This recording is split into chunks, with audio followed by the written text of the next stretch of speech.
Riders ready. Watch the gate. Otrā S7 grupa dodas klasē. Pirmā vēl finišā.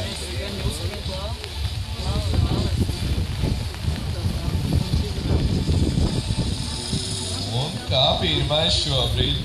Kā pirmais ir Jonathan Austa no Igaunijas, no Tartu, bet viņam aiz muguras brauc Rīgas favorīta sportists Ralfs Spīlā, bet kā trešais šobrīd brauc Rinalds Gnedlers no Vecpiebalgas.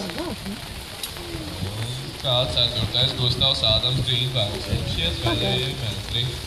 Klāta mūsu pēdējais pēdējo virāžu. Viņš joprojām ir galvenais ceturtais. Man līdzi pozitīvi. Rīgas favorīta sportists viņam ir tuvu klāt.